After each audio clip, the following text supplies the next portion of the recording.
চলো বাবা বাড়ি যাই।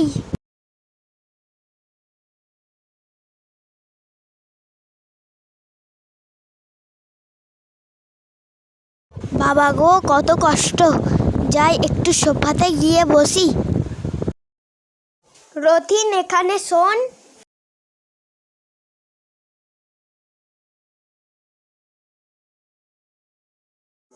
তোর আজকে মাঠে কাজ করে ভালো লেগেছে? হ্যাঁ বাবা, আমার খুব ভালো লেগেছে আজকে কাজ করতে। আমরা যদি ভালো করে কাজ করি তাহলে আমরা ভালো ঘর করব, গাড়ি কিনবো, তারপরে আমরা বড়লোক হয়ে যাব। আমার খুব খিদে পেয়েছে, চা খাই।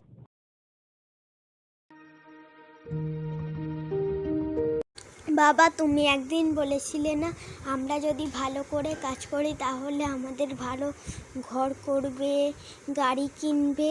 দেখো আমরা ভালো করে কাজ করেছি বলে আজকে সব রয়েছে।